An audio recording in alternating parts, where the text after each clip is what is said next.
لله رب العالمين والعاقبة للمتقين الصلاة والسلام على خاتم الأنبياء والمرسلين أما بعد أعوذ بالله السميع العليم من الشيطان الرجيم بسم الله الرحمن الرحيم هو الذي يصلي عليكم وملائكته ليخرجكم من الظلمات إلى النور وكان بالمؤمنين رحيما صدق الله العظيم وصدق رسوله النبي الكريم الأمين إن الله وملائكته يصلون على النبي يا أيها الذين آمنوا صلوا عليه وسلموا تسليما اللهم صل على محمد وعلى آل محمد كما صليت على إبراهيم وعلى آل إبراهيم إنك حميد مجيد اللهم بارك على محمد وعلى آل محمد كما باركت على إبراهيم وعلى آل إبراهيم إنك حميد مجيد بآواز بلند پڑھئے الصلاة والسلام علیکہ یا سیدی یا رسول اللہ وعلا آلکہ واصحابکہ یا سیدی یا حبیب اللہ الصلاة والسلام علیکہ یا سیدی یا جد الحسن والحسین وعلا آلکہ واصحابکہ وازواجکہ یا سیدی یا خاتم النبیین بعد از حمد و صلاة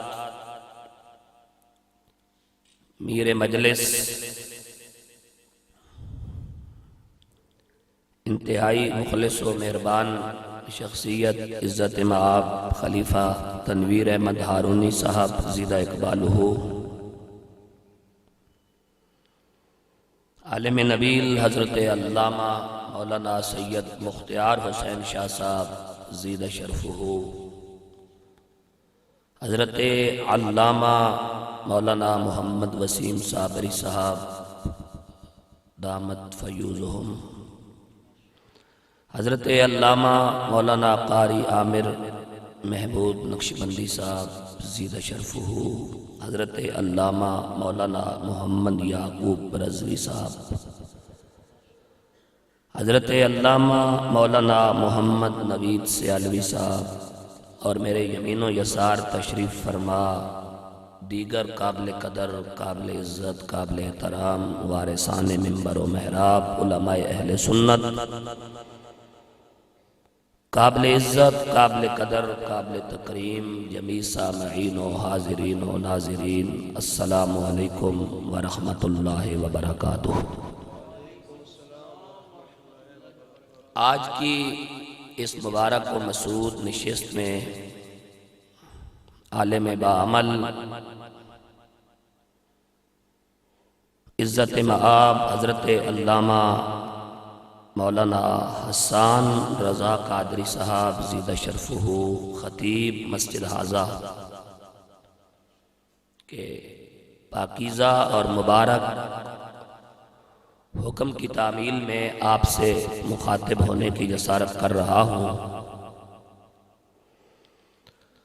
آج کی اس بابرکت اور باعزت تقریب میں ہم نے اپنی محبتوں کے خراج پیش کرنے ہیں اس شخصیت کے حضور جسے امیر المومنین خلیفۃ المسلمین خلیفہ راشد خلیفہ بلا فاصلہ افضل البشر بعد الانبیاء محافظ عقیدہ ختم نبوت کلیم طور نبوت و رسالت محسن رسول رفیق رسول عتیق من النار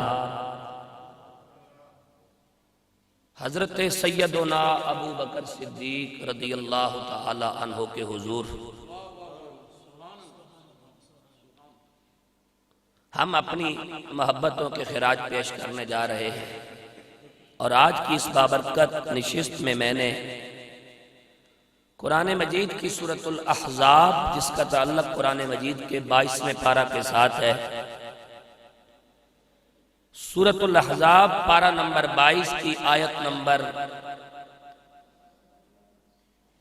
43 کو تلاوت کرنے کا شرف حاصل کیا، اور اس آیت کے اندر اللہ تبارک و تعالی نے بالخصوص صدیق اکبر پر اور بالعموم پوری ملت اسلامیہ پر اپنی رحمتیں اور اپنی برکات بھیجنے کا اعلان فرمایا ہے۔ بڑے انہماک اور استغراق کے ساتھ میری گفتگو کو سماعت کرنے کی کوشش کرنا، بہت مختصر لمحات کے لیے آپ سے مخاطب ہوں۔ جب قرآن مجید فرقان حمید کی یہ آیہ کریمہ نازل ہوئی، ان اللہ وملائکتہ یصلون علی النبی یا ایھا الذین آمنوا صلوا علیہ وسلموا تسلیما، جس کے اندر اللہ تبارک و تعالی نے اور اس بات کا اعلان کیا کہ میں اپنے محبوب پر رحمتیں بھیجتا ہوں اور میرے فرشتے بھی اس عمل میں میرے ساتھ شامل ہیں۔ اے ایمان والو، تم بھی خوب خوب اپنے نبی پر درود و سلام پیش کرو۔ جب یہ آیہ کریمہ نازل ہوئی تو صدیق اکبر رضی اللہ تعالی عنہ سرکار دو عالم صلی اللہ علیہ وبارک وسلم کی رحمتوں کے سایہ میں تشریف فرماتے عرض گزار ہوئے، یا رسول اللہ صلی اللہ علیہ وبارک وسلم، ہم جب سے آپ کی صحبت اور آپ کی معیت میں آئے ہیں، ہر لمحہ اللہ نے اپنی مہربانیوں سے نوازا، لیکن اس آیہ کریمہ کے اندر اللہ رب العالمین نے آپ کی ذات کے ساتھ مہربانی کی بات کی ہے، لیکن اس درود میں ہمیں شامل نہیں کیا۔ ادھر یہ بات کہنے کی دیر تھی کہ ادھر قدرت نے ابو بکر صدیق کی خواہش کا احترام کرتے ہوئے سورہ احزاب کی آیت نمبر 43 کو نازل فرمایا، هو الذی یصلی علیکم وملائکتہ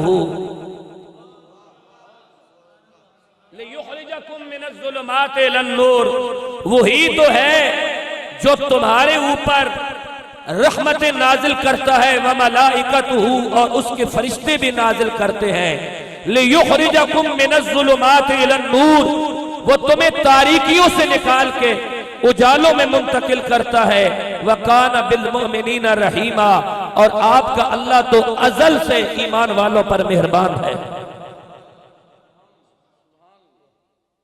قابل غور بات ہے، یہاں پر ہم اسے لے کے آگے چلتے ہیں۔ یہاں مجھے ایک بات یاد آئی،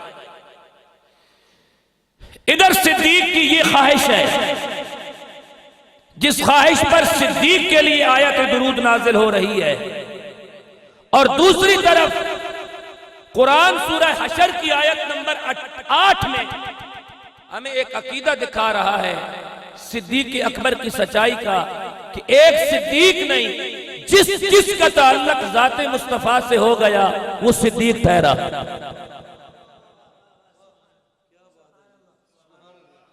یہ میرے سامنے قرآن مجید موجود ہے، 28واں پارہ ہے، سورت کا نام سورۃ الحشر ہے، سورہ حشر کی آیت نمبر 8 ہے، لِلْفُقَرَاءِ الْمُهَاجِرِينَ الَّذِينَ اُخْرِجُوا مِن دِيَارِهِمْ وَأَمْوَالِهِمْ يَبْتَغُونَ فَضْلًا مِّنَ اللَّهِ وَرِضْوَانًا وَيَنْصُرُونَ اللَّهَ وَرَسُولَهُ أُولَئِكَ هُمُ الصَّادِقُونَ۔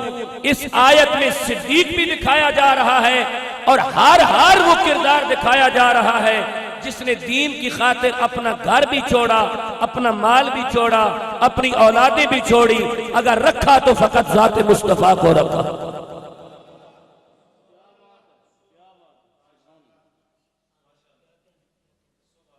اس آیت کریمہ کو میں شروع سے ایک بار پھر آپ کی سماعتوں کے حوالے کرتا ہوں، اور پھر میں آگے بڑھتا ہوں۔ لِلْفُقَرَاءِ الْمُهَاجِرِينَ الَّذِينَ، اے میرے محبوب، یہ جو تیرے دروازے کے فقیر ہیں جنہوں نے ہجرت اختیار کی، اخرجوا من دیارہم واموالہم، میرے محبوب تیری خاطر انہوں نے اپنا وطن بھی چھوڑا اور اپنا مال بھی چھوڑا، کوئی مقصد ان کا اور نہیں، یبتغون فضلا من اللہ ورضوانا، دو ہی مقصد ہے، یا میرا فضل تلاش کرتے ہیں یا میری رضا تلاش کرتے ہیں۔ اور وَيَنْصُرُونَ اللَّهَ وَرَسُولَهُ، یہ اللہ کی بھی مددگار ہے، اللہ کے رسول کی بھی مددگار ہے۔ اس آیت کا ابتدا دیکھو، ابتدا میں کہا للفقراء، یہ فقیر ہیں۔ اس آیت کا انتہا دیکھو، کہا ینصرون اللہ ورسولہ، اللہ اور اللہ کے رسول کے مددگار ہیں۔ یہ کیسا فقر ہے؟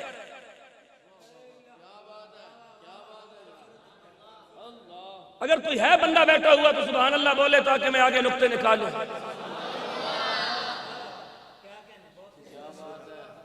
للفقراء، یہ جو فقیر ہیں میرے معبود تیرے دروازے کے، حضرت کیسا فقر ہے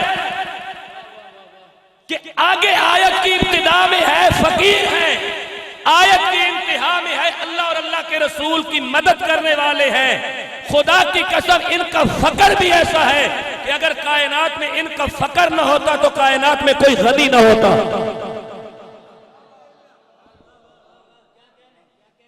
اگر ان کا فقر نہ ہوتا تو کائنات میں کوئی غنی نہ ہوتا۔ اور میں ایک بات کہہ کے آگے بڑھ جاؤں کہ جس بندے کو دین کی خاطر پاؤں میں کبھی کانٹا بھی نہ چبھا ہو نا، وہ کیا جانے اصحاب محمد اور آل محمد کا مقام۔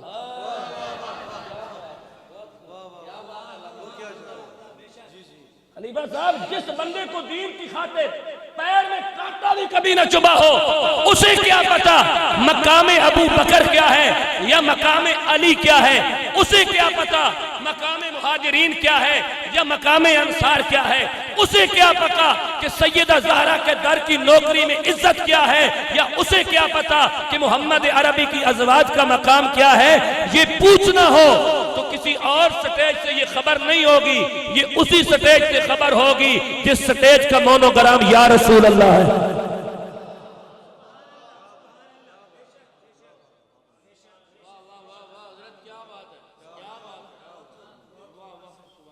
اور ایک صدیق اکبر نہیں، نبی کا ہر غلام سچا ہے اور صدیق ہے۔ اولئک هم الصادقون، یہ آیت اختتام پذیر ہو رہی ہے۔ اولئک هم الصادقون، یہ جو فقیر ہیں نا محمد کے دروازے کے، اولئک هم الصادقون، قرآن کہتا ہے یہ سچے ہیں۔ سارا زمانہ ان کو جھوٹا کہہ رہے ہیں، رب نے جو ان کی سچائی کی قسم کھا لی ہے۔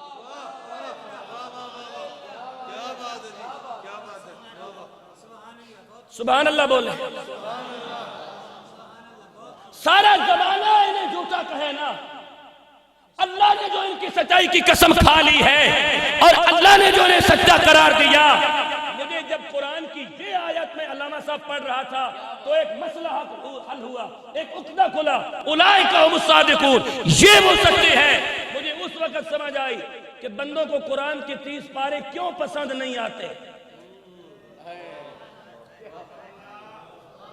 میں اس سے زیادہ کچھ نہیں کہوں گا، آپ سبحان اللہ کہہ لیں۔ بندوں کو قرآن کے 30 پارے کیوں اچھے نہیں لگتے؟ بندے قرآن کے زیادہ سپاروں کے قائل کیوں ہیں؟ قائل اس لیے ہیں کہ 30 سپارے تو محمد کی آل کی بھی سچائی کی قسم دے رہے ہیں، محمد کے اصحاب کی بھی سچائی کی قسم دے رہے ہیں۔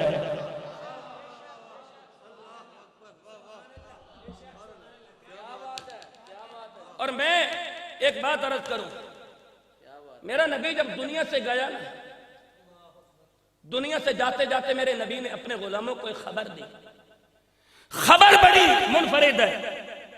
کہا میں جا رہا ہوں، تمہارے درمیان 2 چیزیں چھوڑ کے جا رہا ہوں۔ سبحان اللہ بولو، سبحان اللہ بولو۔ ایک کل دی محفل نہیں ہے، صدیق اکبر دی وصال دی محفل ہے، سیدہ زہرا دی ولادت دی محفل ہے۔ سبحان اللہ بولو۔ اگر کوئی کل شل ہوندہ تو میں شاید نہ کہندہ سبحان اللہ بولو۔ تو ویسے بھی کل دی محفل ایک بندے نو حق حاصل ہے کہ وہ مراقبہ کرے، باقی کسی محفل ایک بندے نو کوئی حق حاصل نہیں کہ وہ مراقبہ بابے سر چاہ کے وہ تو سبحان اللہ آتا۔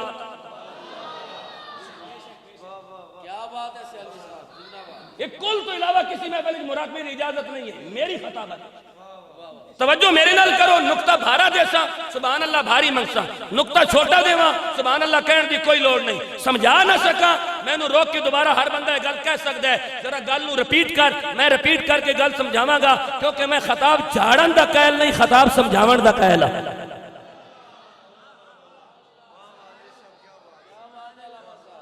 خطاب جھاڑن دا میں قائل ہی نہیں ہاں، خطاب کرن دا قائل ہاں تے خطاب سمجھاون دا قائل ہاں۔ توجہ چاہوں گا، میرا نبی دنیا سے جانے لگا، فیصلہ منفرد کیا کہ تمہارے درمیان، یہ نکتہ سمجھ لینا، تمہارے درمیان میں دو چیزیں چھوڑ کے جا رہا ہوں، ایک اللہ کا قرآن، ایک اپنی آل۔ اب قرآن نے کہا اولئک ھم الصادقون، آل نے بھی کہا اولئک ھم الصادقون۔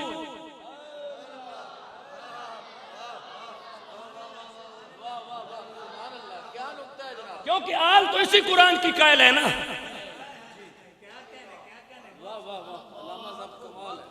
آل میں آتے ہیں علی، آل میں آتے ہیں حسن، آل میں آتے ہیں حسین، آل میں آتے ہیں زین العابدین، آل میں آتے ہیں محمد باقر، آل میں آتے ہیں جعفر صادق، آل میں آتے ہیں موسیٰ کاظم، آل میں آتے ہیں محمد رضا، آل میں آتے ہیں امام تقی، آل میں آتے ہیں امام نقی، آل میں آتے ہیں حسن عسکری، آل میں آتے ہیں امام محمد مہدی۔ اب یہ جو 12 آل ہے نا، جن کا کردار، جن کا چلنا، جن کا اٹھنا، جن کا بیٹھنا، جن کا سونا، جن کا جاگنا، جن کی جلوت، جن کی خلوت، سب کچھ رسول کی مرہون منت ہے، اور جن کے کردار میں رسول کا کردار نظر آتا ہے۔ ان سے جب بھی پوچھا نا، انہوں نے دین پر حجت جب بھی قائم کی، صدیق کا نام لے کے قائم کی ہے۔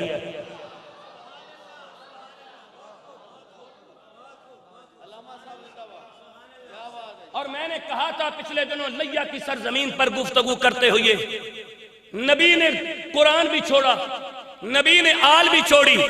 قرآن کہے صدیقون، اور آل ایسا نہ کہے، کیونکہ آل قرآن سے جدا نہیں، قرآن آل سے جدا نہیں، قرآن آل کے ساتھ کھڑا ہے، آل قرآن کے ساتھ کھڑی ہے۔ تو صدیق اکبر کو سمجھنے کے لیے کسی اور کے دروازے پہ جانے کی ضرورت ہی نہیں، ہم یا قرآن کے دروازے پہ جا کے پوچھ لیتے ہیں یا آل کے دروازے پہ جا کے پوچھ لیتے ہیں۔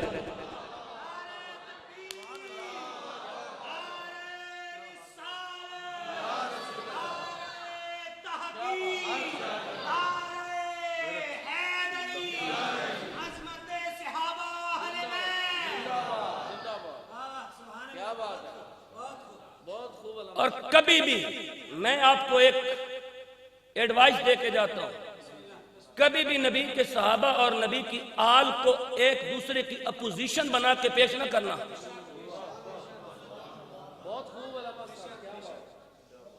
یہ ایک دوسرے کی اپوزیشن کا نام نہیں ہے، یہ ایک دوسرے کے کردار کا نام ہے۔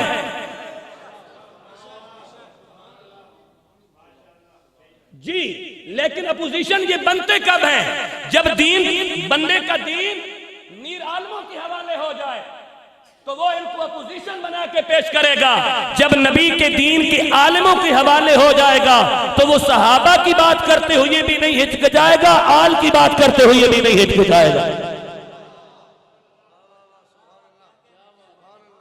نکال دو یہ خوف دل سے، نکال دو یہ خوف دل سے۔ نہ صحابہ نبی سے جدا ہے، نہ آل نبی سے جدا ہے۔ مقام صحابہ نبی کی وجہ سے ہے، مقام آل نبی کی وجہ سے ہے۔ اولئک ھم الصادقون، یہی وہ لوگ ہیں جو سچے ہیں۔ اولئک ھم الصادقون، یہی وہ لوگ ہیں جو سچے ہیں۔ آگے چلیے، آپ کو کچھ ہدیہ کروں، مزید ہدیہ کروں۔ صدیق اکبر، ایک بات یاد آ گئی خلیفہ صاحب، میں عرض کر دوں۔ آج کل ہمارے جو نقبائے محافل ہیں اور ہمارے جو نعت خوان ہیں وہ ایک جملہ کہتے ہیں، کچھ علماء بھی کہتے ہیں صحابہ در والے ہیں، اہل بیت گھر والے ہیں۔ کوئی شک نہیں، کوئی شک ہے؟ صحابہ در والے ہیں، آل گھر والی ہے، ہم در والوں کے بھی غلام، گھر والوں کے بھی غلام. یہ جملہ اکثر مشہور ہے، خطیبوں سے بھی میں نے سنا، نعت خوانوں سے بھی سنا، نقیبوں سے بھی سنا، لیکن مجھے اس جملے سے تھوڑا سا اختلاف ہے جو میں نکال دیتا ہوں. ہم در والوں کے بھی غلام، گھر والوں کے بھی غلام. صحابہ در والے ہیں، آل گھر والی ہے، کوئی شک نہیں صحابہ در والے ہیں، لیکن ابو بکر، عمر، عثمان اور علی یہ در والے نہیں، یہ چاروں گھر والے ہیں.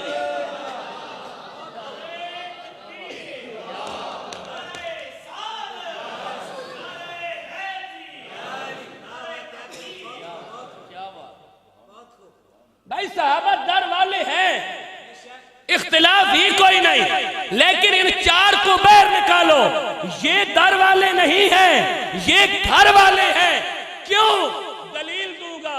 اس لیے کہ دو سسر ہیں، دو داماد ہیں.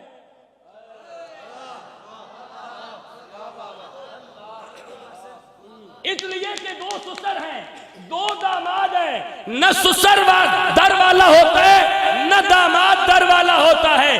اور یہ ایسے سسر ہیں، نبی کے سسروں میں سے ایسے سسر ہیں، ایسے در والے نہیں، ایسے گھر والے ٹھہرے کہ 1400 سال بیت گئے، یہ در پہ نہیں بیٹھے ہوئے، گھر کے اندر آرام کرتے نظر آ رہے ہیں.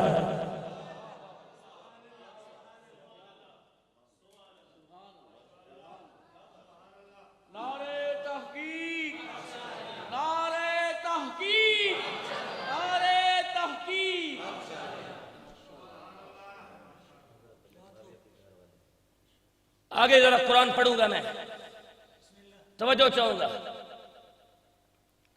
اعوذ باللہ من الشیطان الرجیم.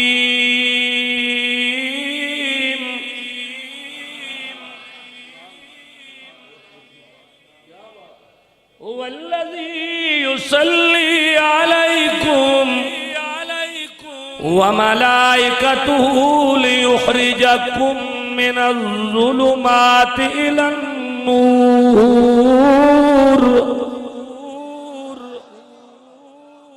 وكان بالمؤمنين رحيما. توجہ چاہوں گا. هو الذي يصلي عليكم وملائكته ليخرجكم من الظلمات إلى النور وكان بالمؤمنين رحيما.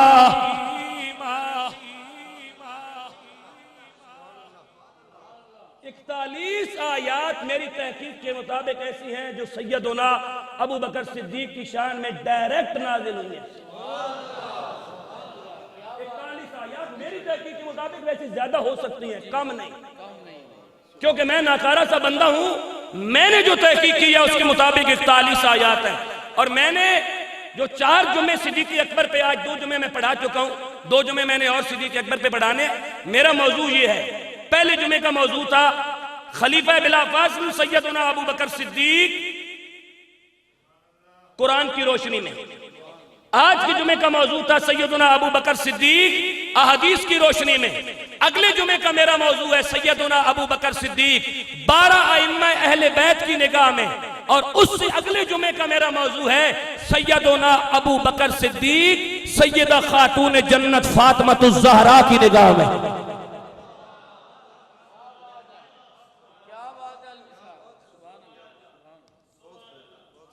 اور میں چھوٹا سا بندہ ہوں، خلیفہ صاحب بہت چھوٹا، پاکستان کے تمام علماء نے، دنیا کے تمام اہل سنت علماء سے چھوٹا عالم ہوں، لیکن 12 ائمہ اہل بیت کی نگاہ میں صدیق اکبر پاکستان کی تاریخ میں پہلی بار میں دکھاؤں گا. اگر کسی نے دکھایا ہوا ہے تو مجھے میرے واٹس ایپ نمبر پہ یا میرے پیج پہ مجھے سینڈ کر دینا، ورنہ اگلے جمعے کو میں دکھا رہا ہوں کہ مولا علی سے لے کر امام محمد مہدی رضی اللہ تعالیٰ عنہ وعلیہم السلام تک جو میرے نبی کے یہ 12 بیٹے ہیں، ان کی نگاہ میں صدیق اکبر کا مقام کیا ہے. سبحان اللہ، اونچا بولو، سبحان اللہ بولو.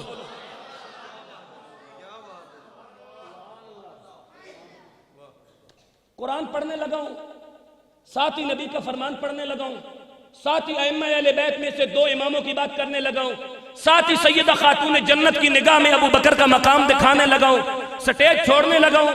سبحان اللہ بولو، چہرے پہ مسکراہٹ لے آؤ۔ ابھی تک ناراض بیٹھے ہو، ناراض بیٹھ کے بات نہیں نہ کرنے کا مزہ آتا ہے نہ سننے کا آتا ہے، چہرے پہ مسکراہٹ لے آؤ۔ سبحان اللہ بولو۔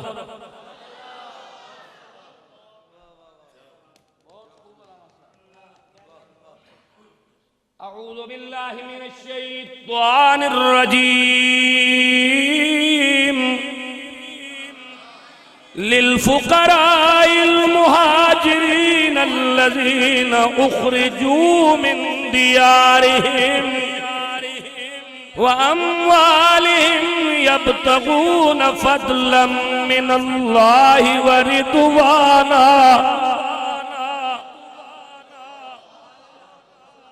وَرِضْوَانًا وَيَنْصُرُونَ اللَّهَ وَرَسُولَهُ أُولَئِكَ هُمُ الصَّادِقُونَ۔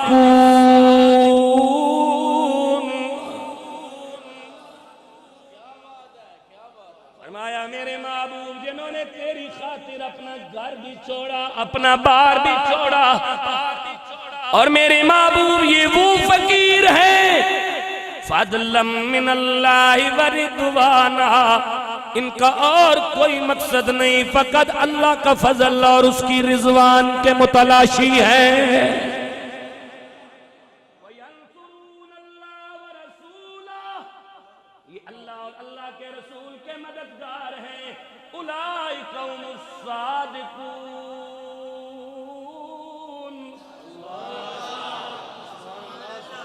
میں پھر پڑھنے لگا ہوں، اولئک هم الصادقون۔ سارا زمانہ انہیں جھوٹا کہے، اللہ جو ان کی سچائی کی قسم کھا رہا ہے۔ اولئک هم الصادقون، یہی وہ لوگ ہیں جن کی صدق کی قسم اللہ کا قرآن کھا رہا ہے، اور نئی نئی قسم نہیں کھائی، ازل سے یہی قسم کھائی، اولئک هم الصادقون۔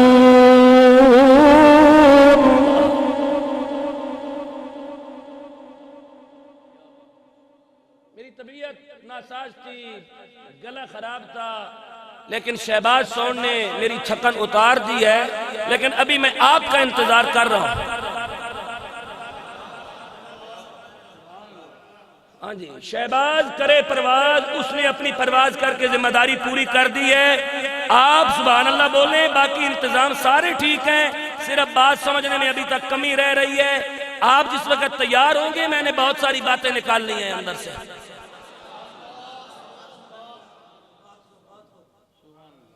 خلیفہ صاحب سانو لوگ پٹڑی کو لان تے بڑے بڑے حربے کرنے، لیکن میں پتر علی مرتضیٰ دا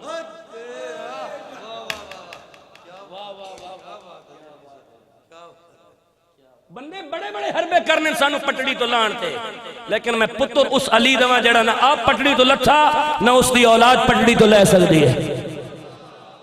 اولئک هم الصادقون، یہی وہ لوگ ہیں جن کی سچائی کی قسم پروردگار کھا رہا ہے۔ اولئک هم الصادقون، یہ تو اتنے سچے ہیں کہ جو کہہ دیں، جو ناممکن ہو ان کے کہنے سے ہو جاتا ہے۔ رات کا پچھلا پیر ہے، مدینہ کی سرزمین ہے، عورت نے خواب دیکھا، عبداللہ ابن مسعود حدیث کے راوی ہے، عورت نے خواب دیکھا، اس کے گھر میں کھجور کا درخت گر گیا، ہڑبڑا کر اٹھی، بارگاہ رسالت مآب میں گئی، عرض گزار ہوئی، یا رسول اللہ ایسا ڈراؤنا خواب دیکھا ہے کہ میرے گھر میں کھجور کا درخت گر گیا۔ اللہ کے رسول نے کہا تیرا شوہر کہاں ہے؟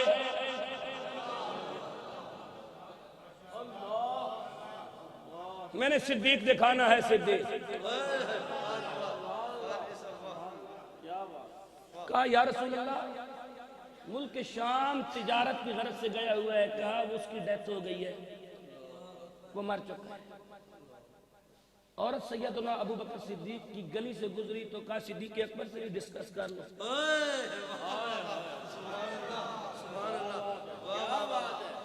صدیق اکبر سے بھی ڈسکس کر لو. دروازہ کھٹکھٹایا, صدیق اکبر باہر آئے. ہاں بی بی. کہا میں نے ایسا خواب دیکھا ہے. کہا تیرا شوہر کہاں ہے؟ کہا وہ تجارت کے لیے ملک شام گیا ہوا ہے. کہا صبح تک آ جائے گا. رسول نے کہا مر گیا ہے. صدیق نے کہا زندہ ہے, آ جائے گا. صبح ہوئی نا تو شوہر امامدار واپس آ گئے. آگی ہوئی خوشی کے ساتھ رسول کی بارگاہ میں گئی. یا رسول اللہ آپ نے کہا تھا مر گیا ہے, وہ تو آ گیا ہے.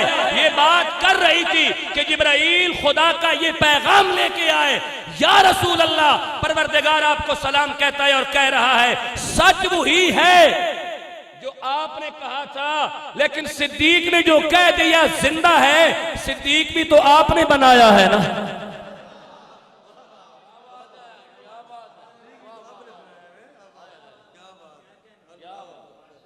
سچ تو وہی ہے جو آپ نے کہا, لیکن صدیق بھی تو آپ نے بنایا ہے. صدیق بھی تو آپ کی بارگاہ سے بنا ہے نا.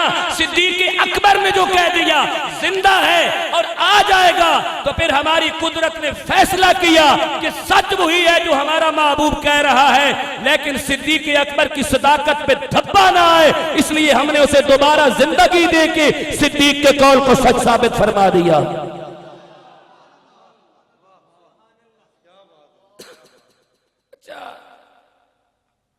ایک بات یاد آ گئی, عمدۃ التحقیق فی بشائر آل ابی بکر صدیق, امام ابراہیم بن عامر العبیدی المالکی کی کتاب ہے عمدۃ التحقیق فی بشائر آل ابی بکر صدیق. کیرا سے چھپی ہے, صفحہ نمبر 37, 38, 39, 40 ہے. عربی میں موجود ہے. اس فقیر بندے کے پاس میری لائبریری میں اس میں ایک روایت موجود ہے کہ جس وقت غار ثور کے اندر 3 دن اور 3 راتیں گزر گئی نا, تو صدیق اکبر کی آغوش میں حضور کا سر ہے. اور یہاں یہ نقطہ میں آپ کو دینا چاہتا ہوں, بستر پہ علی ہے, صدیق اکبر کی گود خود بستر ہے اور اس پہ رسول ہے. تو اپنے بستر کے بعد اگر رسول کے بستر کے برابر کوئی چیز ہے تو وہ کوئی اور جگہ نہیں, فقط صدیق اکبر کی آغوش ہے.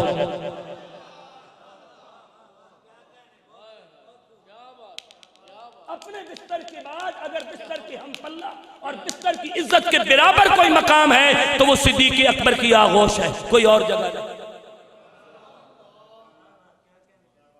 اس کا مطلب یہ ہے کہ رسول کے بستر کے قابل 2 ہی وجود ہے, یا رسول کا اپنا وجود ہے یا علی کا وجود ہے. اور رسول کو 2 ہی جگہ پہ سکون ملتا ہے, یا اس بستر پہ جہاں علی سو رہا ہے, یا اس بستر پہ جسے آغوش صدیق کا نام دیا جاتا ہے.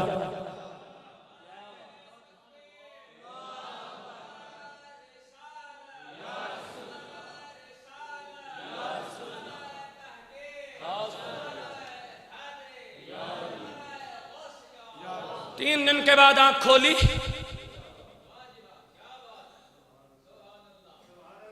تین راتیں 3 دن, چہرہ صدیق پہ نگاہ ڈالی. احسان رضا صاحب چہرہ صدیق پہ نگاہ ڈالی رسول نے, اور صدیق نے چہرہ رسول پہ نگاہ ڈالی, اور ساتھ ہی میرے رسول نے پوچھا ابو بکر کوئی خواہش؟ یا رسول اللہ جس دن ہجرت شروع کی تھی نا, جس رات کو, اس رات سے لے کے ابھی تک پانی کا ایک قطرہ بھی میرے حلق سے نیچے نہیں گیا, پیاس بڑی سخت لگی ہے. حضور صدیق اکبر کی آغوش سے اٹھ بیٹھے اور کہا صدیق کھڑا ہو جا. صدیق اکبر جب کھڑے ہوئے نا, کہا غار کے درمیان میں چلا جا, پانی تیرا انتظار کر رہا ہے.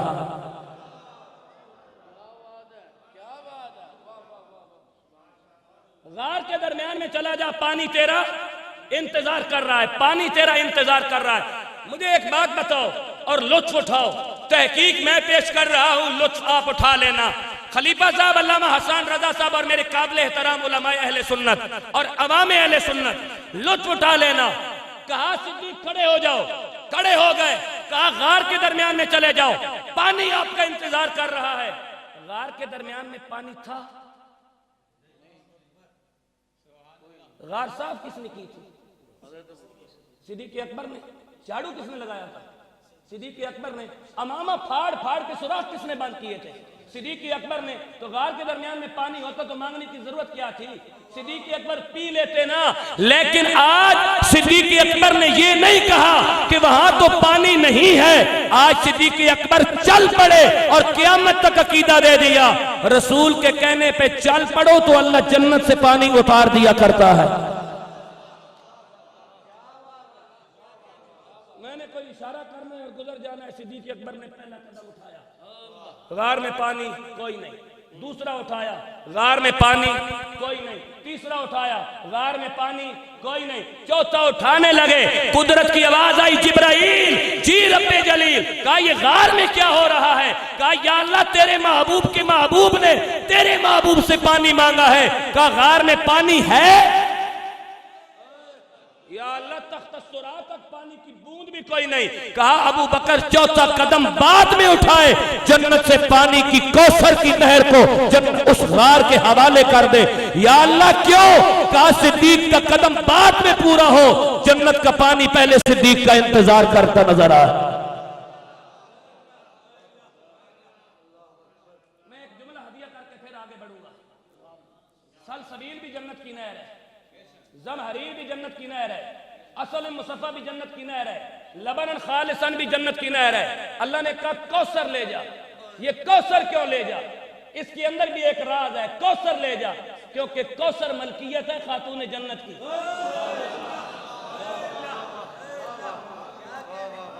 سبحان اللہ بولو، سبحان اللہ بولو، سبحان اللہ۔ کوثر ملکیت ہے خاتون جنت کی۔ کہ حسین کی امی کی کوثر کو لے جا، انا آتیناک الکوثر، کبھی تحقیق کرنا۔ کہا حسین کی امی کی نہر لے جا۔ یا اللہ کیوں؟ کہا قیامت تک عقیدہ دینا چاہتا ہوں جس ابو بکر نے حسین کی ماں کی نہر سے پانی پی رکھا ہو وہ نہ منافق ہو سکتا ہے نہ اس کے عقیدے میں بگاڑ ہو سکتی ہے۔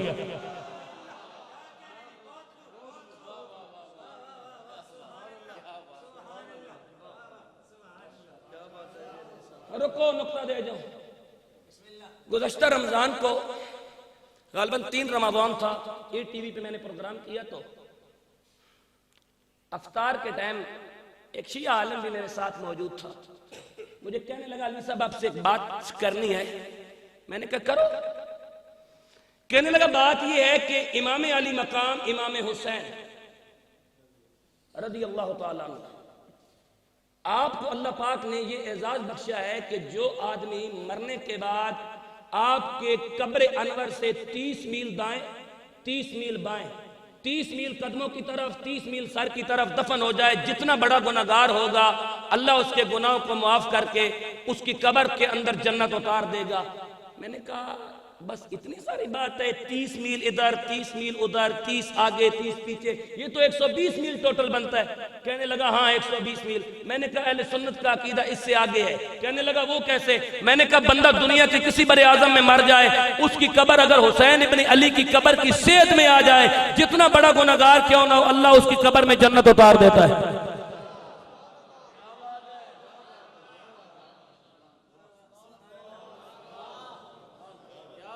آپ کا عقیدہ تو 30 میل تک کھڑا ہوا ہے نا، ہمارا عقیدہ اس سے آگے ہے کہ دنیا کی کسی بر اعظم میں بندہ مرے، قبر حسین ابن علی کی قبر کے مقابل آ جائے، سامنے آ جائے، سیدھ میں آ جائے، اللہ حسین ابن علی کی قبر کا حیا کرتے ہوئے اسے جنتی کر دیتا ہے۔ میں حجت قائم کر دوں اس بات کے اوپر، جب میرے حضور شیخ الاسلام والمسلمین خواجہ خواجگان، میرے حضور پیر سیال خواجہ حمید و خواجہ قمر الدین سیالوی رضی اللہ تعالیٰ عنہ جب ضلع چکوال کے گاؤں بھلا میں مرید حسین کی قبر پہ آئے، آپ نے مراقبہ کیا۔ مراقبہ کرنے کے بعد مریدوں نے پوچھا حضور قبر کے اندر کیا دیکھا ہے؟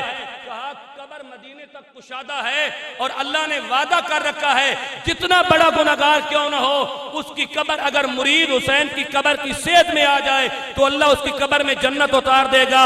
اگر مرید حسین کی قبر کی عزت کا یہ عالم ہے تو حسین کی عزت کا کیا عالم ہوگا؟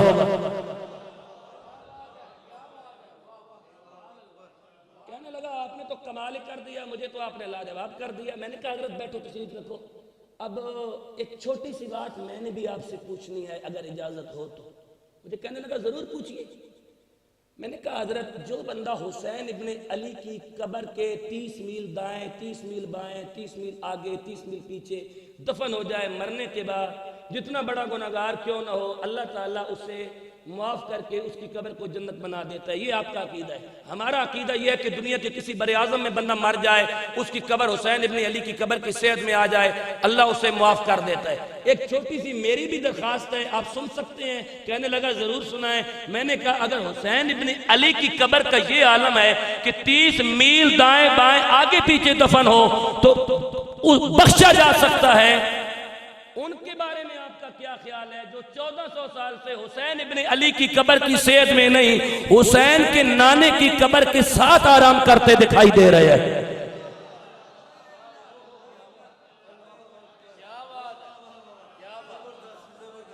حضرت دوبارہ 17 تاریخ کو رمضان آ رہا ہے, 17 مئی کو 1 سال گزرنے کو ہے. اس بندے نے مجھ سے میرا کانٹیکٹ لیا تھا, آج دن تک میں نے نہیں لیا تھا, اس نے لیا تھا. آج دن تک اس بندے نے میرے ساتھ وعدہ کیا تھا میں تحقیق کر کے آپ کو کال کروں گا. شاید ابھی تک تحقیق مکمل نہیں ہوئی.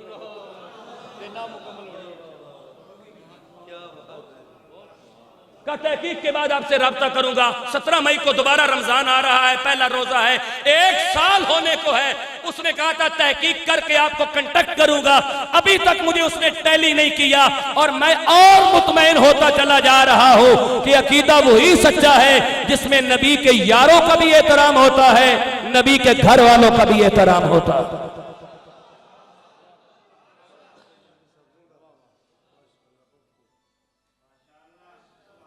صدیق چلے جاؤ, پانی تیرا انتظار کر رہا ہے, کوثر انتظار کر رہی ہے, کوثر انتظار کر رہا ہے. انا اعطیناک الکوثر. یہ آیت کیوں نازل ہوئی؟ اس آیت کے اندر کون سی کوثر رسول کو عطا کی گئی؟ یہ خاتون جنت فاطمہ الزہرا ہے. یہ خاتون جنت فاطمہ الزہرا ہے, یہ حسین کی ماں ہے. صدیق اکبر آئے, پانی پایا, شہد سے زیادہ میٹھا, دودھ سے زیادہ سفید, برف سے زیادہ ٹھنڈا, مشک و عنبر سے زیادہ خوشبودار, نوش جاں کر لیا حضرت. لیکن نوش جاں کرنے کے بعد میں صدیق اکبر جب رسول کی طرف پھر 4 قدم بڑھائے تو چوتھے قدم پر رسول کے پاس پہنچے تو حضور علیہ السلام نے یہ نہیں کہا کہ پانی ملا یا نہیں ملا. حضور نے جو پہلا سوال کیا, کہا صدیق اکبر پانی پی آئے ہو؟ ہاں یا رسول اللہ پی آیا ہوں. کہا کیسا تھا؟ کہا یا رسول اللہ برف سے زیادہ ٹھنڈا تھا, مشک و عنبر سے زیادہ خوشبودار تھا, دودھ سے زیادہ سفید تھا, عسل مصفا سے زیادہ میٹھا تھا. حضور نے دوسرا سوال کیا, کہا کبھی پہلے بھی پیا ہے؟ نہیں یا رسول اللہ پہلی بار پیا ہے. کہا صدیق جانتے ہو کہاں سے آیا تھا؟ نہیں یا رسول اللہ. کہا اللہ نے تیرے لیے جنت سے بھیجا تھا.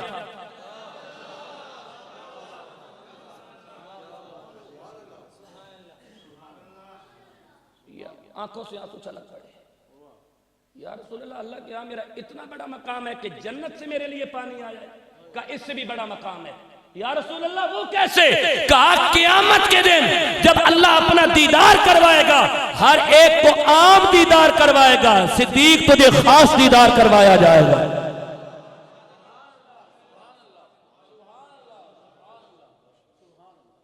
یار مجھے ایک بات بتاؤ, مجھے سمجھ نہیں آ رہی, مجھے سمجھا دیا. جب حضور نے ہجرت فرمائی تھی, جب حضور نے ہجرت فرمائی تھی 70 کفار باہر کھڑے تھے. حضور کافروں کے درمیان سے نکلے, سورۃ یاسین پڑھتے ہوئے نکلے, مٹی پھینک کے نکلے. کفار کو حضور نظر نہیں آئے, حضور درمیان سے نکل گئے. اس کا مطلب ہے جو کافر ہوتا ہے اسے حضور نظر آتی نہیں. تو آپ کو حاضر ناظر پہ جھگڑنے کی کوئی ضرورت نہیں.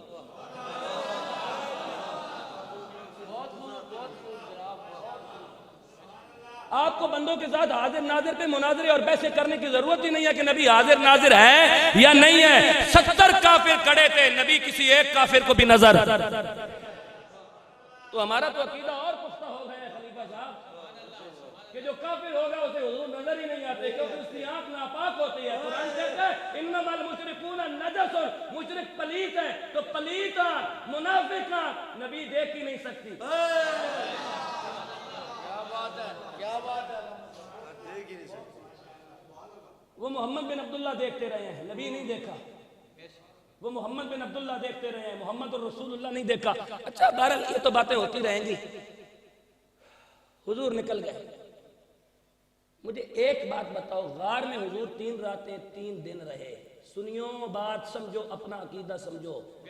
سنی بڑا کمزور ہے اپنے عقیدے کے معاملے میں. سنی بات نہیں سمجھتا، سنی بات نہیں سمجھتا. ہر فرقہ بات سمجھ لیتا ہے، جماعت بات نہیں سمجھتی.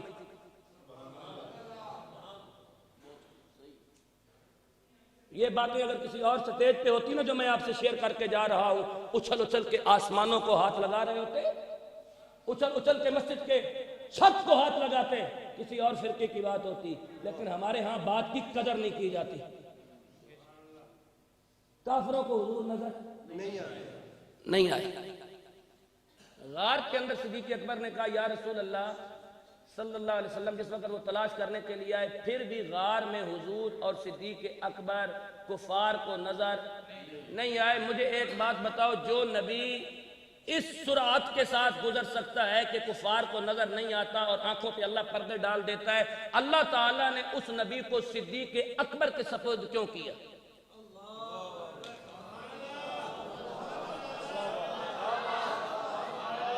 سبحان الذی اسریٰ بعبدہ لیلا.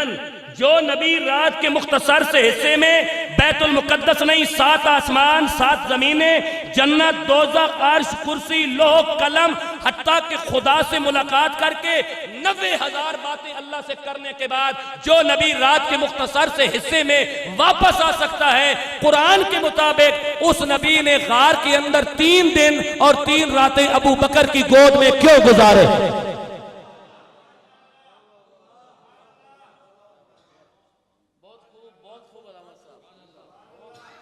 اس نبی نے 3 دن اور 3 راتیں کیوں گزارے؟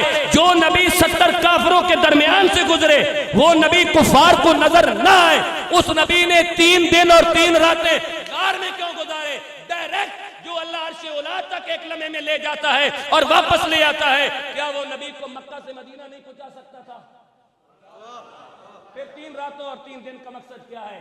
اہل معرفت نے عقدہ کھولا، کہنے لگے وجہ اور کوئی نہیں کہ نبی جا نہیں سکتا یا آ نہیں سکتا. وجہ یہ ہے کہ جب صحابہ اپنی اپنی پسند کی چیزیں بیان کر رہے تھے، باری صدیق اکبر کی آئی تو صدیق سے پوچھا تیری پسند کیا ہے؟ تو عرض گزار ہوئی ہے یا رسول اللہ میری پسند یہ ہے چہرہ آپ کا ہو، آنکھیں ابو بکر صدیق کی ہو اور آپ کو تکتی رہ جائے.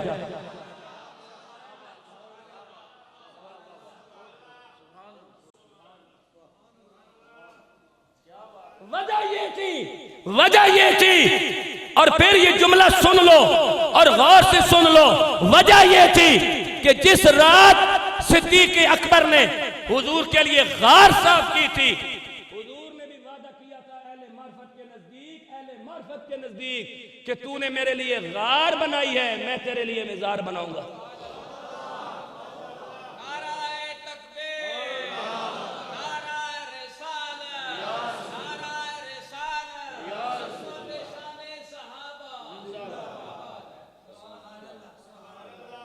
حضور والا یہ پارہ نمبر ہے 8، میں نے نکال لیا. سورت کا نام ہے سورت آراف، آیت نمبر ہے سورت آراف کی پوری 50.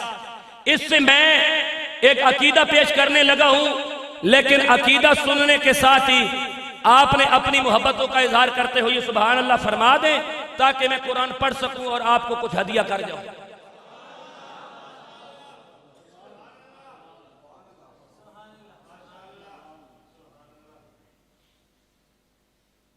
صدیق اکبر نے پانی پی لیا.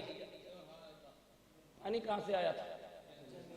بولو، جنت سے. اب میں پڑھنے لگا ہوں قرآن.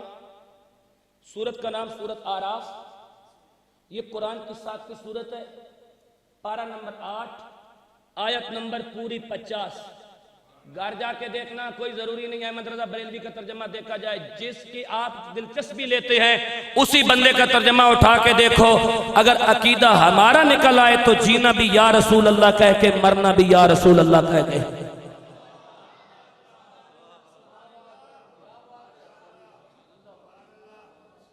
پڑھو قرآن، سبحان اللہ بولو گے، اجازت ہے؟ اعوذ باللہ من الشیطان الرجیم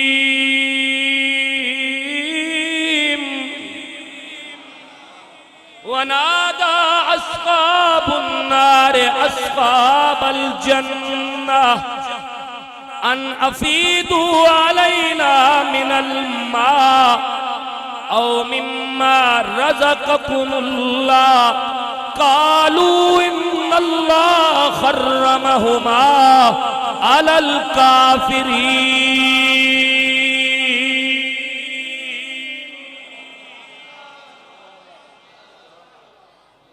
ونادى أصحاب الجنة ونادى أصحاب النار أصحاب الجنة أن أفيدوا علينا من الماء أو مما رزقكم الله قالوا إن الله حرمهما على الكافرين۔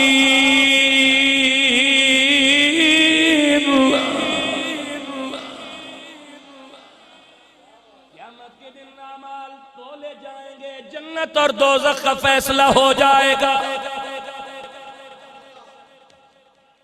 بہت خوب علی شہباز ساؤنڈ، بہت خوب۔ جنت اور دوزخ کا فیصلہ ہو جائے گا۔ اللہ کا قرآن کہہ رہا ہے جنتی جنت میں، دوزخی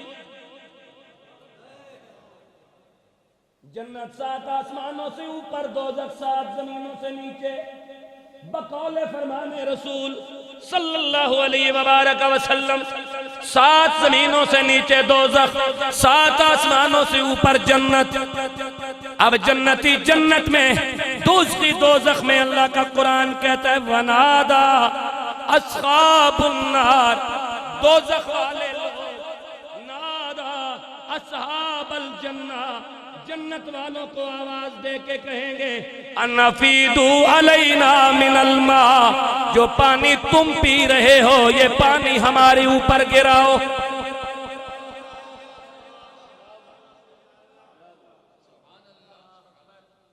او مما رزقکم اللہ، صدیق دیکھنا ہے قرآن کی نظر میں، او مما رزقکم اللہ، جو رزق جنت والوں تم کھا رہے ہو یہ رزق میں بھی کھلاؤ۔ آگے جنتی آواز دیں گے قالوا ان اللہ حرمہما علی الکافرین،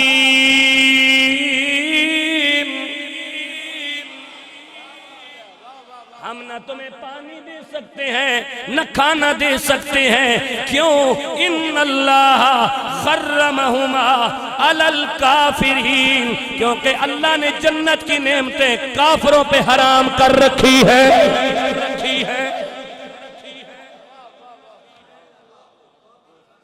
اللہ نے جنت کی نعمتیں کافروں پہ حرام کر رکھی ہیں۔ ہم تمہیں پانی بھی نہیں دے سکتے، کھانا بھی نہیں دے سکتے۔ اور صدیق اکبر وہ ہے جس نے مرنے کے بعد نہیں، زندہ رہتے ہوئے جنت کا پانی بھی پی لیا، کھانا بھی کھا لیا۔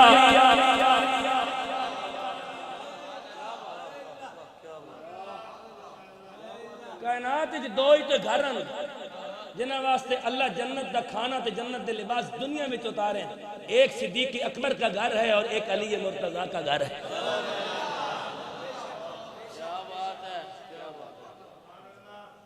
اور 2 بندے اسلام لائے نہیں، صرف انہوں نے اسلام دا اعلان اور اظہار کیتا، کیونکہ اسلام وہ لاتا ہے جو کافر ہو، جو ازل سے مسلمان ہو اسے اسلام لانے کی ضرورت نہیں ہوتی، صرف اسلام کا اظہار کرنا پڑتا ہے۔ وہ 2 بندے کون ہیں جو ازل سے کافر نہیں، ازل سے مسلمان تھے اور قیامت تک مسلمان ہیں، اور ان کی مسلمانی پہ اسلام فخر کرتا رہے گا۔ ایک کا نام علی ہے، دوسرے کا نام صدیق اکبر ہے۔ ان 2 بندوں نے اسلام لایا نہیں، صرف اسلام کا اظہار دیدار کیا ہے، کیونکہ یہ دونوں بندے کافر نہیں تھے، اور تاریخ اس بات پہ رکی کڑی ہے کہ تاریخ تلاش کر کے دے، ان دو بندوں نے نہ تو کسی بت کو سجدہ کیا، نہ شراب پی، نہ زنا کا ارتکاب کیا۔ وجہ کیا ہے؟ یہ زنا کرنا، بت کو سجدہ کرنا، شراب پینا، یہ تو مکے کی روٹین تھی، اس کے ساتھ تو مکے والے فخر کیا کرتے تھے، ان تین کاموں کے ساتھ تو۔ لیکن یہ دو بندے ایسے ہیں جنہوں نے ساری زندگی یہ تینوں گناہ نہیں کیے۔ کیوں؟ اس لیے کہ دونوں کی آغوش کو مصطفیٰ کے لیے چنا گیا تھا، ایک کو صدیق اکبر کہتے ہیں، دوسرے کو علی مرتضیٰ کہا جاتا ہے۔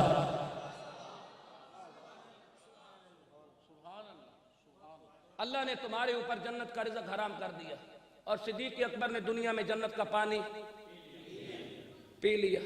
اللہ نے قیامت تک عقیدہ دے دیا، کافر تو جنت کی چیز کھا ہی نہیں سکتا، منافق پر تو جنت کی چیز حرام ہے، اور صدیق وہ ہے جو رسول کی صحبت میں رہ کے آب کوثر سے پانی پی رہا ہے، فاطمہ الزہرا کی کوثر سے پانی پی رہا ہے، قیامت تک عقیدہ دے دیا گیا۔ یہ ایسا مومن ہے کہ قیامت تک ایمان بھی اور اسلام بھی ابو بکر پہ فخر کرتا رہے گا۔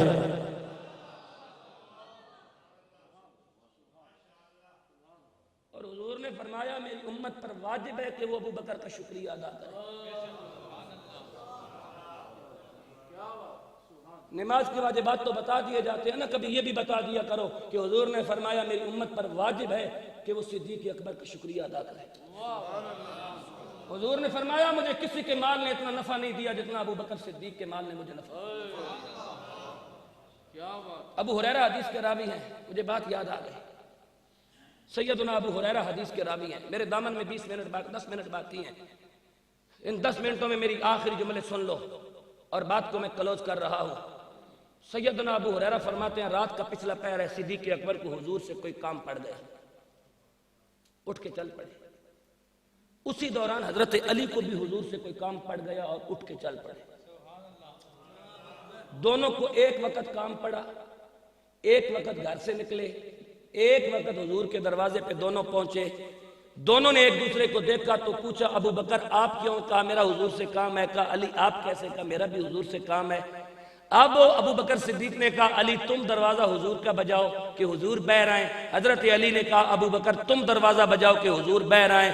اب حضرت علی نے کہا میں یہ کام نہیں کر سکتا۔ صدیق اکبر نے کہا میں بھی یہ کام نہیں کر سکتا۔ کہا کیوں نہیں کر سکتے؟ کہا علی نے ابو بکر میں آپ سے آگے اس لیے نہیں بڑھ سکتا کہ میں نے حضور سے سنا تھا انبیاء کے بعد روئے زمین پہ کوئی بہترین انسان ہے، افضل انسان ہے تو وہ ابو بکر صدیق ہے۔ سبحان اللہ بولو، سبحان اللہ بولو۔ وہ ابو بکر صدیق ہے، اور اے ابو بکر میں آپ سے آگے نہیں بڑھ سکتا۔ صدیق اکبر نے کہا علی میں بھی آپ سے آگے نہیں بڑھ سکتا۔ کہا وہ کیسے؟ کہا میں نے حضور سے سنا ہے، حضور نے فرمایا میں نے فاطمہ الزہرا کا نکاح دنیا کے افضل ترین انسان سے کیا ہے۔ ابو ہریرہ کہتے ہیں یہ منظر خود میں اپنی آنکھوں سے واچ کر رہا تھا، دیکھ رہا تھا۔ کہ میں نے فاطمہ الزہرا کا نکاح دنیا کے افضل ترین انسان سے کیا۔ مولا علی نے کہا ابو بکر میں آپ سے آگے نہیں بڑھ سکتا۔ کہا کیوں نہیں بڑھ سکتے؟ کہ میں نے حضور سے سنا ہے کہ صدیق اکبر، جس نے صدیق اکبر کو دیکھا اس نے ابراہیم خلیل اللہ کو دیکھا۔ صدیق اکبر نے کہا علی میں آپ سے آگے نہیں بڑھ سکتا کیونکہ میں نے حضور سے سنا ہے جس نے ہارون نبی دیکھنا ہو وہ علی مرتضیٰ کو دیکھ لے۔ اب علی مرتضیٰ نے کہا صدیق میں آپ سے آگے نہیں بڑھ سکتا۔ کہا کیوں؟ کہا میں نے حضور سے سنا ہے کہ ابو بکر میری آنکھ بھی ہے اور ابو بکر میری کان بھی ہیں، میں ابو بکر سے سنتا ہوں، میں ابو بکر سے دیکھتا ہوں۔ اب ابو بکر صدیق بولے کہا علی میں آپ سے آگے نہیں بڑھ سکتا۔ کہا کیوں؟ کہا میں نے حضور سے سنا ہے علی میری جان بھی ہے، علی میرا پیار بھی ہے۔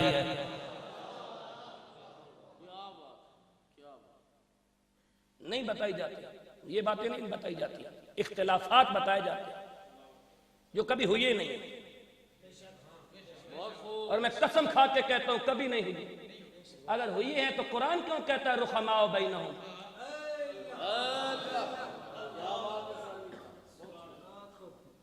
تاریخ پہ اسلام نہیں کھڑا ہوا، تاریخ لکڑیوں کے ٹال کی مثال ہے، جہاں منوں کے گھپلے چل جاتے ہیں۔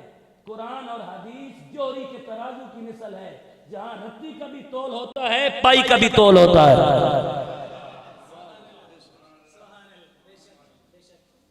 اور میرا چیلنج ہے، میری بات ریکارڈ ہو رہی ہے، مجھے 12 ائمہ اہل بیت میں سے اور حضور کے کسی صحابی کا اختلاف دکھا دیں،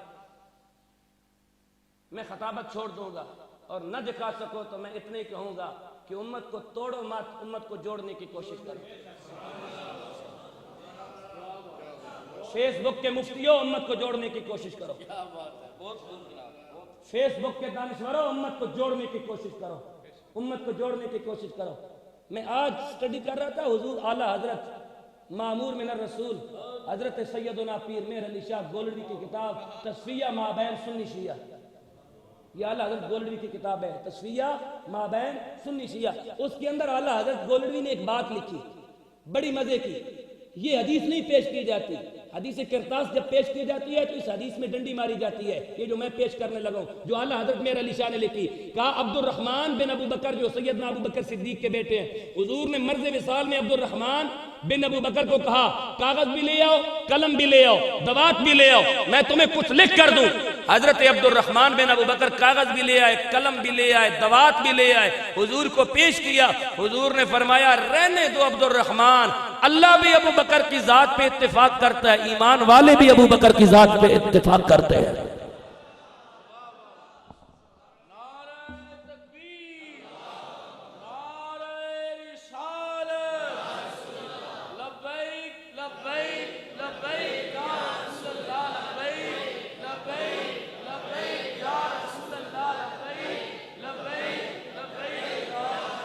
اللہ بھی ابو بکر کی ذات پر اتفاق کرتا ہے، ایمان والے بھی ابو بکر کی ذات پر اتفاق کرتے ہیں۔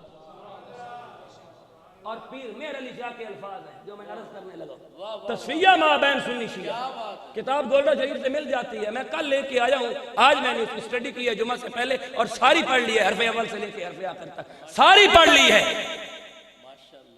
تصفیہ مابین سنی شیعہ کے اندر اعلیٰ حضرت پیر مہر علی شاہ حضرت علی کا فرمان نقل کرتے ہیں، فرماتے ہیں حضور کی زہری حیات میں ابو بکر صدیق نے 17 نمازیں پڑھائی۔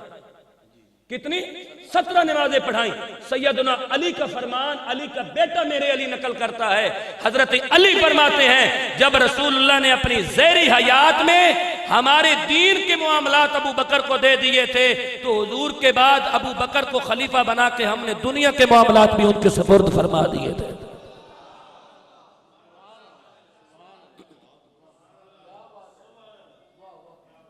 جوڑنے دو، امت کو جوڑنے دو، مہربانی کرو امت کو جوڑنے دو، امت کو جوڑنے دو۔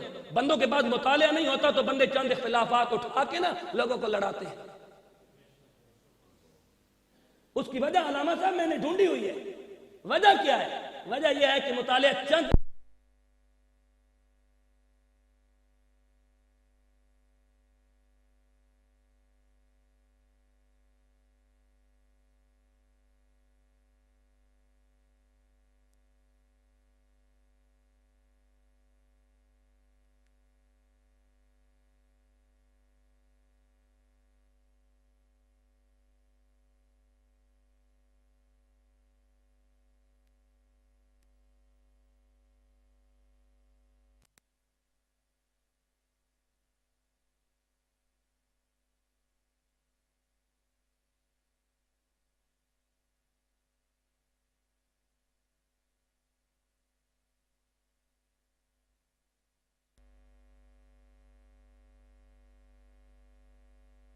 ذات کاظمی کے اندر حضور کی آل پر رضی اللہ تعالیٰ عنہ بھی لکھا ہے، علیہ السلام بھی لکھا ہے۔ سبحان اللہ بولو، سبحان اللہ بولو۔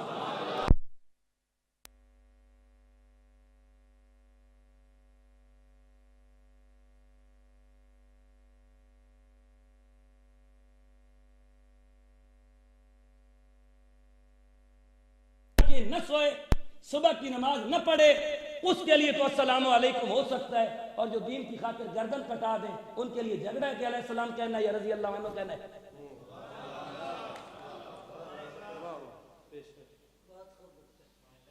جو بے شرم عشاء کی نماز پڑھ کے نہ سوئے، صبح کی نماز نہ پڑھے، وہ گلی میں نکلے تو السلام علیکم، وہ گلی میں نکلے تو وعلیکم السلام، اور جو دین کی خاطر سر بھی کٹا دے، دھڑ بھی کٹا دے، نسلیں بھی کٹوا دے، ہیں جی، ان کے لیے جھگڑا یہ ہے کہ ان کو رضی اللہ عنہ کہنا ہے یا علیہ السلام کہنا ہے۔ حضور کے صحابہ کو بھی علیہ السلام کہا جا سکتا ہے، حضور کی آل کو بھی علیہ السلام کہا جا سکتا ہے، حضور کی آل کو بھی رضی اللہ تعالیٰ عنہ کہا جا سکتا ہے، حضور کے صحابہ کو بھی رضی اللہ تعالیٰ عنہ کہا جا سکتا ہے۔ قرآن سے میں نے 23 آیات نکال کے رکھی ہوئی ہیں، کبھی وقت ملا تو بات کر لوں گا۔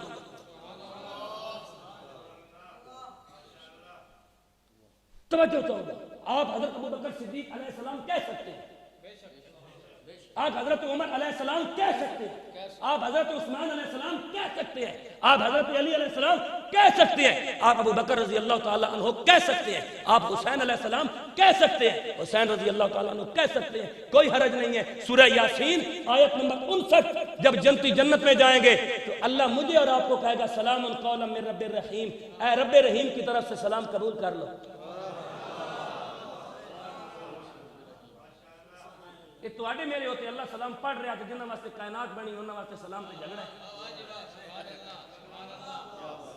میں صرف جھنجھوڑ کے جا رہا، صرف سمجھا کے جا رہا، تروڑ کے نہ جا رہا، جوڑ کے جا رہا کہ حضور کے صحابہ اور حضور کی آل اپوزیشن کا نام نہیں ہے، ایک دوسرے کی حزب اختلاف کا نام نہیں ہے۔ رحماء بینہم تراہم رکعا سجدا، یہ کافروں پر سخت ہیں، آپس میں اتنے مہربان ہیں کہ ان کی مہربانی کی مثال اللہ کا قرآن دے رہا ہے۔ علی میں آپ سے آگے نہیں بڑھ سکتا کیونکہ میں نے حضور سے سنا ہے، حضور نے فرمایا علی میری جان ہے۔ حضرت علی نے کہا ابو بکر میں آپ سے آگے نہیں بڑھ سکتا۔ کہا کیوں؟ کہا میں نے حضور سے سنا ہے روزانہ فرشتے تسبیحات خداوندی چھوڑ کے ابو بکر تیری زیارت کرتے ہیں۔ کہا علی میں بھی آپ سے آگے نہیں بڑھ سکتا کیونکہ میں نے سنا ہے قیامت کے دن جب حضور کی آل جنت کی طرف بڑھ رہی ہوگی تو آواز آئے گی نظر جھکا لو سیدہ خاتون جنت کی سواری آ رہی ہے۔ یہ باتیں دونوں میں ہو رہی تھی کہ جبرائیل وحی لے کر نازل ہو گئے۔ میرے محبوب یہ دونوں لگے ہیں ایک دوسرے کے فضائل بیان کرنے میں، اور ان کی فضیلتیں اتنی ہیں کہ قیامت تک یہ ایک دوسرے کے فضائل بیان کرتے رہیں تو نہ علی کی فضیلت ختم ہوتی ہے نہ ابو بکر کی فضیلت ختم ہوتی ہے۔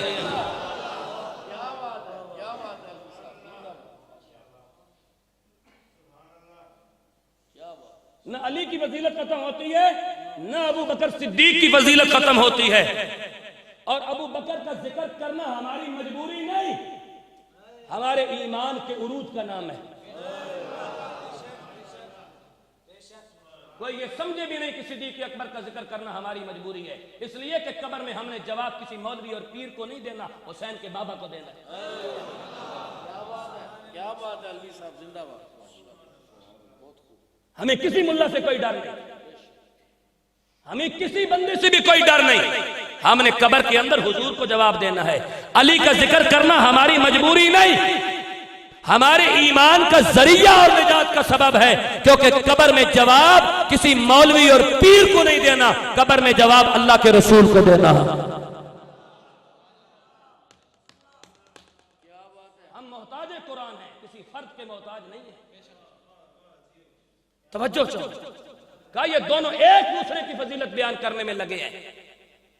میرے محبوب آپ باہر جاؤ اور ان سے پوچھو کس کام کے لیے آئے، ان کے فضائل تو ختم ہی نہیں ہوتے۔ حضور اپنے حجرے سے باہر آئے، صدیق اکبر کے ماتھے کو چوما، علی مرتضیٰ کے ماتھے کو چوما، اور چوم کے کہا میرے غلاموں تم ایسا کیا کام کر رہے تھے، توجہ میری طرف، تم ایسا کیا کام کر رہے تھے کہ فرشتے اللہ کی تسبیح چھوڑ کے تمہاری باتیں سن رہے ہیں؟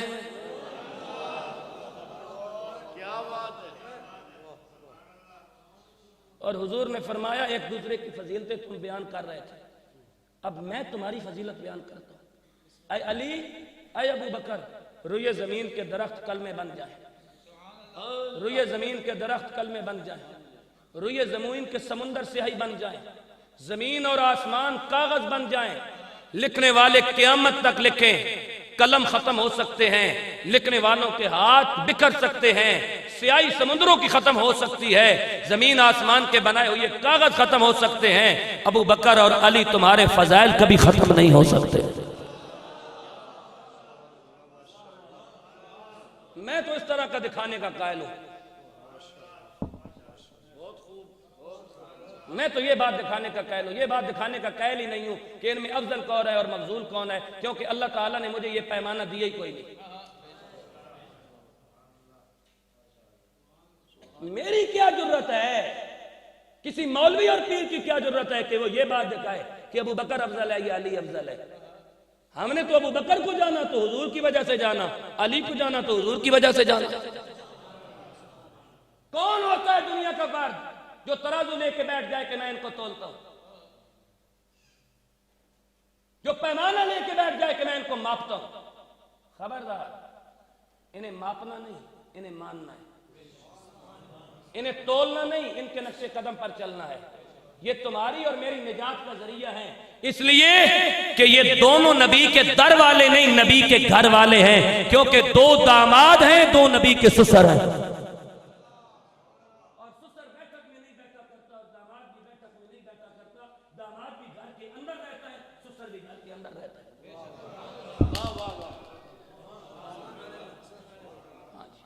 باقی صحابہ کے لیے آپ بیٹھک بنا لیں, آپ کو اجازت ہے کہ یہ در والے ہیں, لیکن یہ دو سسر ہیں اور دو داماد ہیں.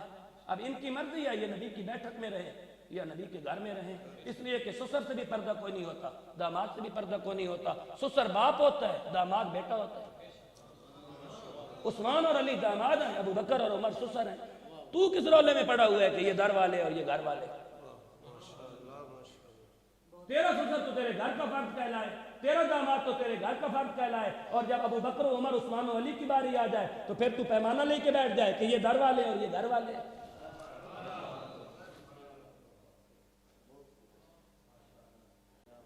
یہ دو وہ ہیں جن کو نبی نے بیٹیاں دی ہیں, دو وہ ہیں جن سے نبی نے بیٹیاں لی ہیں. حضور نے فرمایا جن سے ہم نے بیٹیاں لی ہیں وہ ان پر بھی جنت واجب ہو گئی, جن کو ہم نے بیٹیاں دی ہیں ان پر بھی جنت واجب ہو گئی. دینے والوں پر بھی واجب ہے, لینے والوں پر بھی واجب ہے, کیونکہ نسبت تو نبی کی کام کر رہی ہے. میری دعا ہے اللہ تبارک و تعالی علامہ حسان رضا صاحب, آپ کی مسجد انتظامیہ, آپ کے جملہ رفقا, معاونین, متعلقین, اللہ پاک آپ کی اس حسین کاوش کو قبول و منظور فرمائے. اور صدیق اکبر کے حضور جو ہم نے گلہائے عقیدت پیش کی, اللہ پاک ہماری شفاعت کا ذریعہ بنائے, اور ہمیں دن قیامت سیدنا صدیق اکبر کی صداقت کے جھنڈے کے نیچے جگہ نصیب فرمائے. وآخر دعوانا ان الحمدللہ رب العالمین.